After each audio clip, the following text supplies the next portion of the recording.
이상이도 생겼네. 맹랑이도 생겼네. 소년 인사 배웠나? 꼬박꼬박 절을 하네.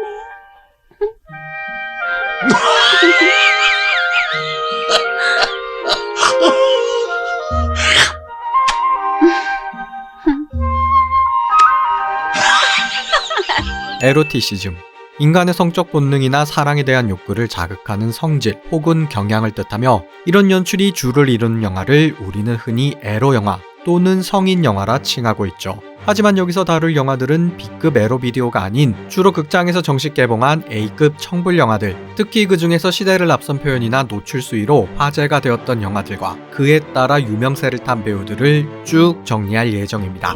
좋아. 화끈하게 한번 할까?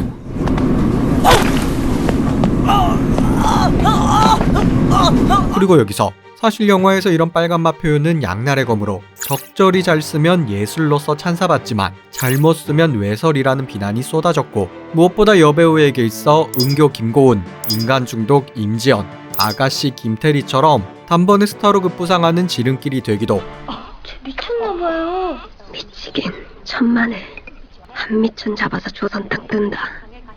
나아가 해피엔드 전도연, 방자전 조여정처럼 연기 스펙트럼을 넓히는 계기가 되기도 했지만, 에로 이미지에 갇혀 커리어가 제한되거나 심한 경우 고 이은주처럼 유명을 달리하는 치명적 독이 되기도 했죠. 그렇다면 대한민국 청불 영화 지금까지 어떻게 발전해 왔는지, 또한 어떤 비하인드 스토리를 가지고 있는지, 나아가 모프무비 선정 가장 아름다운 배드신 탑10은 무엇인지, 이름하여 한국 빨간맛 영화의 계보, 예술과 외설 사이 그 일부 본격적으로 시작해보겠습니다. 잠깐만. 전 아직 준비가.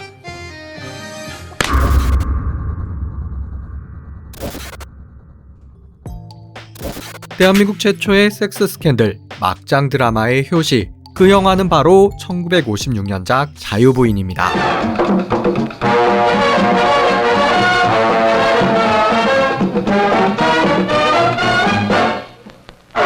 자유부인은 대학 교수의 아내가 댄스와 사교를 경험하며 점점 타락하다 결국 외도까지 이른다는 내용을 담고 있는데, 이는 현재 기준에선 아침 드라마 수준의 흔해 빠진 소재이지만 6.25 전쟁이 막 끝난 당시 사회에는 마치 마른 하늘의 핵폭탄처럼 충격 그 자체로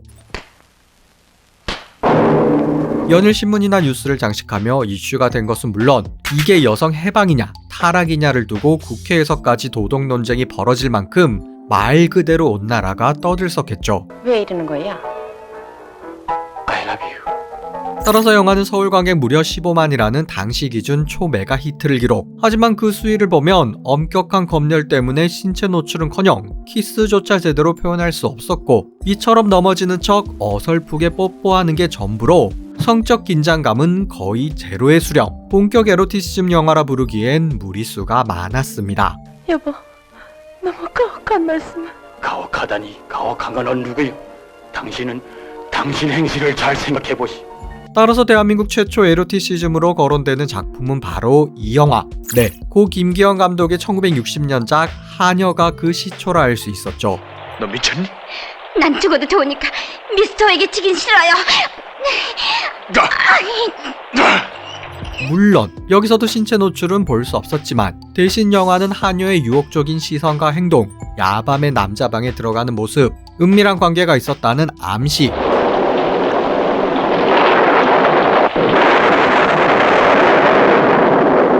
임신을 빌미로 한 협박 등등 흔히 미장센이라 부르는 연출과 스토리로 극강의 성적 긴장감을 만들어냈고, 또한 그 완성도 역시나 매우 세련되고 뛰어났기에 한국 최고의 고전 걸작으로 손꼽히게 되었죠. 내가 죽길 원한다면 죽겠어요. 그 대신 둘이 같이 죽어요. 그리고 하녀 역을 맡았던 이은신 배우는 대종상의 전신인 한국 최우수 영화상에서 신인상을 타는 등 큰 인기를 얻었지만, 영화가 개봉한 1960년 그해 곧바로 결혼, 이후 64년을 끝으로 영화계를 영원히 떠나버립니다. 여보! 나아가 김기현 감독은 하녀 이후로도 화녀, 충녀, 수녀, 육식동물까지 시리즈를 이어갔으며, 이 중 2편 화녀의 주인공을 맡은 윤여정 배우는 영화 데뷔작이었음에도 불구 대종상 신인상 및 청룡상 여우주연상을 수상, 더 나아가 제4회 시체스 국제영화제에서도 여우주연을 수상하는 등 시작부터 뛰어난 연기력을 인정받았고, 애를 떼버릴 땐 언제고 나도 안 봐. 뭘? 또한 잘 아시다시피 다양한 연기 스펙트럼을 선보이며 대한민국을 대표하는 명배우로 자리매김하죠. 그리고 한여 이후 한국 최초 배드신 연출을 감행했던 영화, 신성일 주연의 1965년작 춘몽이 등장하는데 역시나 지금 기준으로 보면 배드신이라지만 그 수위는 전혀 높지 않았고,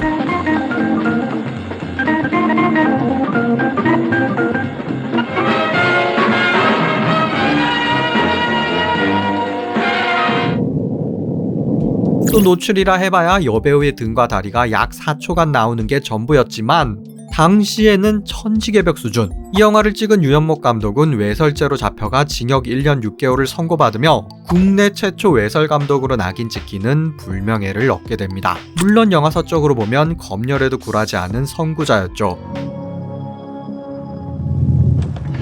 또한 유연목 감독 이후로도 1968년 내시를 찍은 신상옥 감독 역시나 음란물 제작 혐의로 입건, 그 주연 배우 윤정희 또한 영화 때문에 음란죄 혐의로 검찰에 소환되기도 하는 등 1960년대 당시 시대상이 얼마나 보수적이었는지 엿볼 수 있는 부분이었습니다.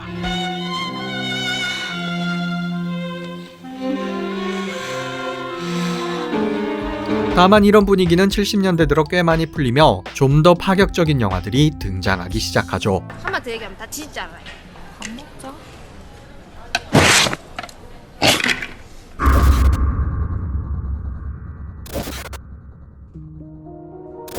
70년대를 한 단어로 정리하면 호스티스물의 붐이라 할 수 있었고, 그 시작은 1974년 이장호 감독의 데뷔작 별들의 고향으로 이처럼 침대에 함께 누워있는 배드신 및 여주인공의 꽤 과감한 노출신, 특히 실제로 했다는 롱테이크의 키스신 등 여전히 지금 기준으론 그렇게 높은 수위는 아니었지만 당시로선 파격적 연출이었고, 그 결과 서울 관객 무려 46만을 기록, 대한민국 역대 최고 흥행작에 등극하죠. 이후 영자의 전성시대, 꽃순이를 아시나요? 나는 77번 아가씨, 오양의 아파트, 내가 버린 여자 등등 호스티스물이 잇따라 개봉하며 인기몰이 했으며, 여기에 2세대 여배우 트로이카, 장미희, 유지인, 정윤희까지 합세. 이 중 특히 장미희는 두 번째로 선택한 영화가 1977년 겨울여자였고, 여기에서 수위 높은 배드신은 물론 상반신 노출 연기까지 감행.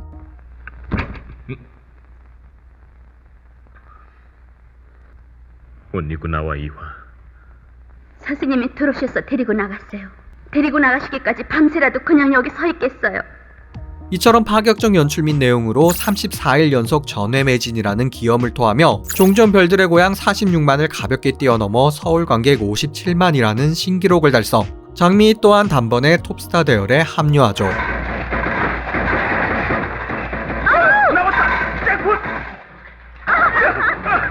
그리고 80년대 들어서며 영화계는 전에 없던 큰 격변기를 맞이합니다.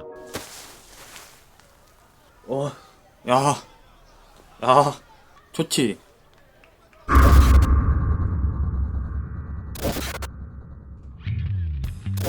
(1980년대) 전두환 정부는 국민의 정치적 관심을 돌리기 위해 스크린, 섹스, 스포츠를 장려하는 이른바 3S 정책을 시행했고, 덕분에 고삐 풀린 망아지 마냥 본격 성인 영화들이 마구 등장하는데, 그 첫 번째 대표 주자가 바로 정진우 감독 연출, 정윤희, 이대근 주연의 1980년작 뻐꾸기도 밤에 우는가였습니다.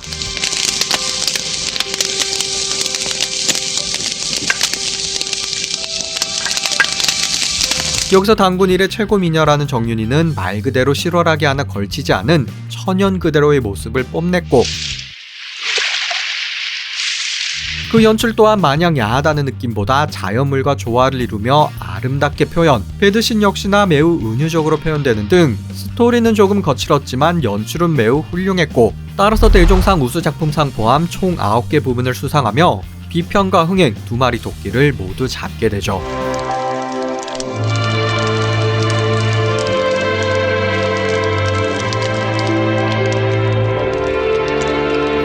그리고 정윤희는 이듬해 곧바로 같은 정진우 감독의 후속작 앵무새 몸으로 울었다에서 다시 한번 열연, 2년 연속 대종상 여우주연을 거머쥐며 물오른 연기력을 뽐냈고 한국에선 거의 마를린 먼로급 섹스 심벌이자 톱스타로 등극했으나 돌연 1984년 중앙건설 조경 회장과 결혼하며 정점에서 은퇴하는데 여기서 재미있는 점은 조경 회장은 당시 유부남이었던 것으로 그의 부인이 간통으로 고소했기에 경찰에 연행되기도 하는 등 큰 이슈와 함께 문남성들의 아쉬움 속 영화계를 떠나갔죠. 하지만 톱스타 정윤이 없이도 영화계는 본격 에로 시대의 문을 활짝 열게 됩니다.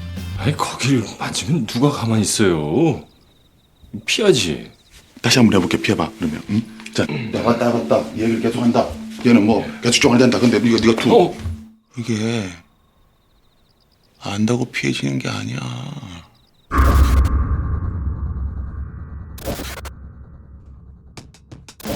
에로하면 많은 사람들이 첫손에 꼽는 대명사, 본격 에로 시대의 포문을 연 대표작, 네, 바로 1982년 에마 부인입니다.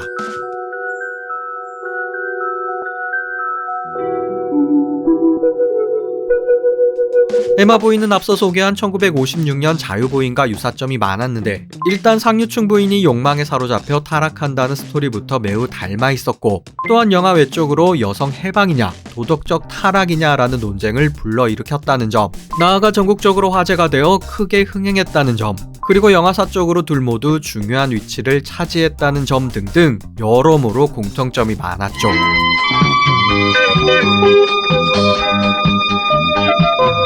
반대로 가장 큰 차이점은 바로 노출 수위. 앞서 말한 대로 자유 부인이 뽀뽀조차 제대로 하지 못했다면 에마 부인은 정반대. 주인공의 성적 욕망을 나체 승마로 표현하는 등 신체 노출이나 배드신을 매우 과감하게 드러냈고 이는 당시 한국 사회에 있어 말 그대로 딥 임팩트급 충격. 따라서 극장 유리창이 실제로 터져나갈 만큼 벌떼 인파가 몰리며 서울 관객 최종 31만을 찍었고 그 여세를 몰아 무려 13편까지 후속작이 이어진 전무후무 최장수 시리즈가 되었죠. 또 여기서 3대 에마 부인이 바로 우리에게 익숙한 배우 김부선으로 아마 말죽거리 잔혹사에서 언급한 옛날 생각이 바로 이 부분이 아니었을지.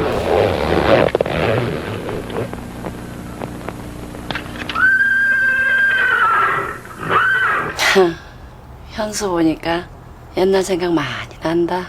그리고 주연 배우 안소영은 같은 해 개봉한 성인 영화 산딸기로 연타석 홈런을 치며 단번에 대한민국 섹시 아이콘으로 등극하나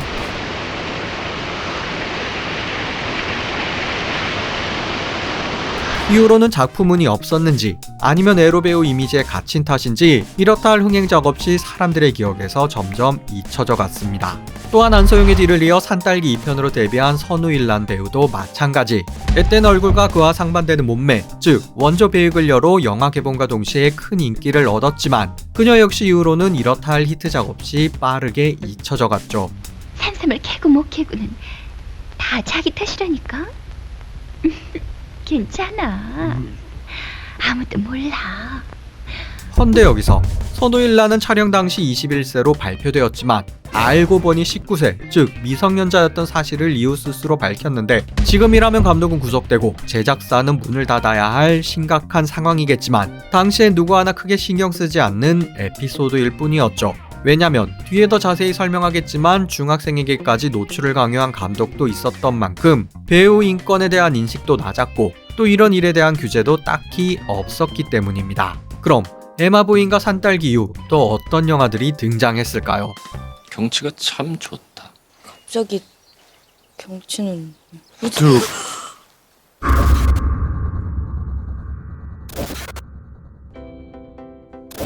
대한민국 80년대는 그야말로 성인 영화 광풍의 시대. 에마 부인 이후로도 화녀 파리, 오염된 자식들, 과부춤, 뽕, 무릎과 무릎 사이, 여인 잔혹사 물레야 물레야, 어우동, 자녀목, 병광세, 씨바지, 산호, 떡, 사방지 등등등 이루다 열거하기 힘들 만큼 쏟아져 나왔고 뻥점봇에서 표현하면 극장에는 365일 내내 성인 영화가 걸려 있었다 할 만큼 빨간만 영화 전성기였죠.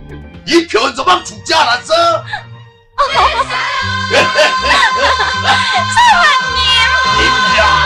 그리고 이를 선도한 3세대 트로이카 원미경, 이미숙, 이보희. 특히 원미경은 정윤희의 뒤를 이어 80년대 정점을 찍은 배우로 이민정이 연상되는 고전적 아름다움에다 흠잡을 데 없는 완벽한 몸매로 가장 큰 인기를 얻었으며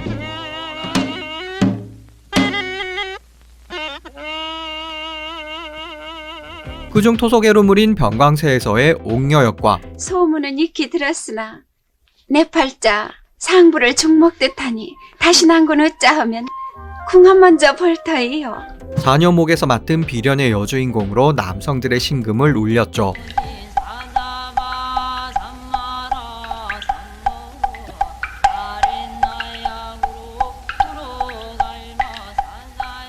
또한 전형적인 여우상의 연기력이 가장 뛰어났던 이미숙 역시 뽕을 통해 관능적 매력을 한껏 발산했고,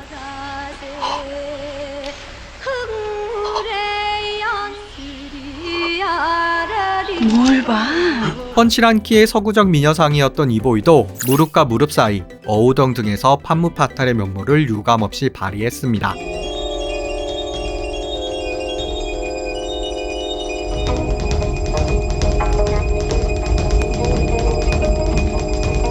그리고 정윤이, 원미경, 이미숙을 비롯 당대 거의 모든 탑스타와 배드신을 찍은 배우 이대근. 일본에 심익현 씨가 있다면 우리에겐 원조 병광세, 정여광, 이대근 아재가 있었죠. 이상이도 생겼네. 맹랑이도 생겼네. 옴찔옴찔하며 무슨 소원 말하려는고? 그 밖에도 시바지를 통해 대한민국 최초 월드스타 칭호를 얻은 강수연. 양반집에서 말이지. 그 부부간에 잠자리에 들어서도 예의를 지키는 모양인데 그게 병폐야. 알았어? 병광세 3에서 2대 옥녀로 데뷔했던 하유미.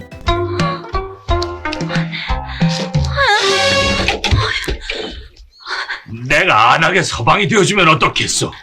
그 말씀 진정이요? 뽕투에서 인상적인 연기를 펼친 미녀 배우 강문영 등이 있었고, 아기를 갖고 싶어요. 또한 사방지는 퀴어 개념도 없던 시절 양성을 지닌 주인공을 다룬 매우 특이한 영화였는데, 여기서 주연 사방지 역을 이혜영 배우가 맡아 열연했었습니다. 당신 때문이야. 왜 왔어? 왜 왔어? 자, 그럼 이어지는 문제의 1990년대도 기대해 주시기 바라며 여기까지 머프무비였습니다. 손뼉도 마주쳐야 소리가 난다고. 어찌 차만 나쁩니까요? 괜찮아. 옛날에도 있었던 우리의 풍습인데.